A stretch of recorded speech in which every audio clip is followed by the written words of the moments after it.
Tiga saham pilihan Bridge di minggu ini. Yang pertama ada PT Bank Syariah Indonesia Tbk atau saham BRIS.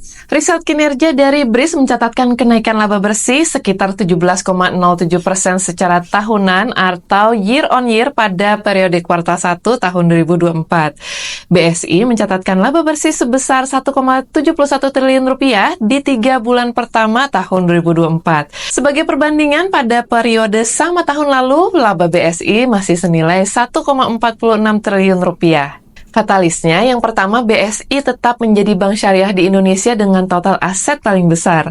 Nilainya naik sekitar 1,2% dari posisi akhir tahun 2023 menjadi 357,9 triliun rupiah. Yang kedua, pertumbuhan net profit yang sehat didukung oleh penurunan provisi. Yang ketiga, provisi yang lebih rendah mencerminkan kualitas aset yang lebih baik. Perbaikan kualitas aset ini sejalan dengan niat manajemen untuk menjaga NPL di bawah 2% pada 2024. Ditambah dengan pertumbuhan pinjaman yang kuat, COC turun menjadi 0,9% pada kuartal 1 2024, turun dari 1,4% pada kuartal 1 2023. Untuk perusahaan yang kedua, ada PT Trimegah Bangun Persada Tbk atau kode saham NCKL. Riset kinerja, PT Trimegah Bangun Persada Tbk atau NCKL mencatatkan laba bersih sebesar 1 triliun di kuartal 1 2024. NCKL mencetak pendapatan dari kontrak dengan pelanggan sebesar 6,03 triliun di kuartal 1 2024. Pendapatan ini naik 26,07% dibandingkan kuartal 1 2023 yang sebesar 4,78 triliun. Akan tetapi, NCKL tercatat mencetak penurunan laba bersih menjadi 1 triliun di kuartal 1 2024. Laba bersih ini turun 26,82% dibandingkan periode yang sama tahun lalu sebesar 1,36 triliun. Katalis yang pertama, kenaikan produksi dan penjualan biji nikel dan ferronikel yang signifikan sepanjang 2023. Katalis yang kedua, NCKL menargetkan produksi nikel sebesar 120.000 ton sepanjang 2024. Target tersebut akan dicapai melalui 2 semester RKEF yang telah beroperasi, yakni Mega Surya Pertiwi atau MSP 25.000 ton dan Halmahera Jaya Ferronikel atau HJF 95.000 ton. Katalis yang ketiga, NCKL tengah membangun proyek pembangkit listrik kapasitas 300 MW hingga 2025. Pada tahap pertama, perseroan tengah melakukan lelang terhadap pembangkit kapasitas 40 MW. Katalis yang keempat, rencana Red Issue NCKL yang akan digunakan untuk akuisisi semester nikel dan perusahaan pemurnian nikel.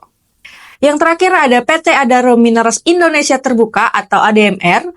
Riset kinerja ADMR mencatatkan laba bersih senilai 116 juta US dollar atau setara 1,88 triliun rupiah per kurs JISDOR senilai 16.276 dolar AS pada kuartal 1 2024.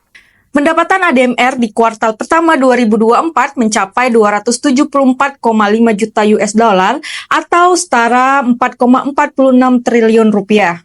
Pendapatan ini meningkat sebesar 15,23% dari 238,2 juta US dollar dibandingkan periode yang sama tahun lalu.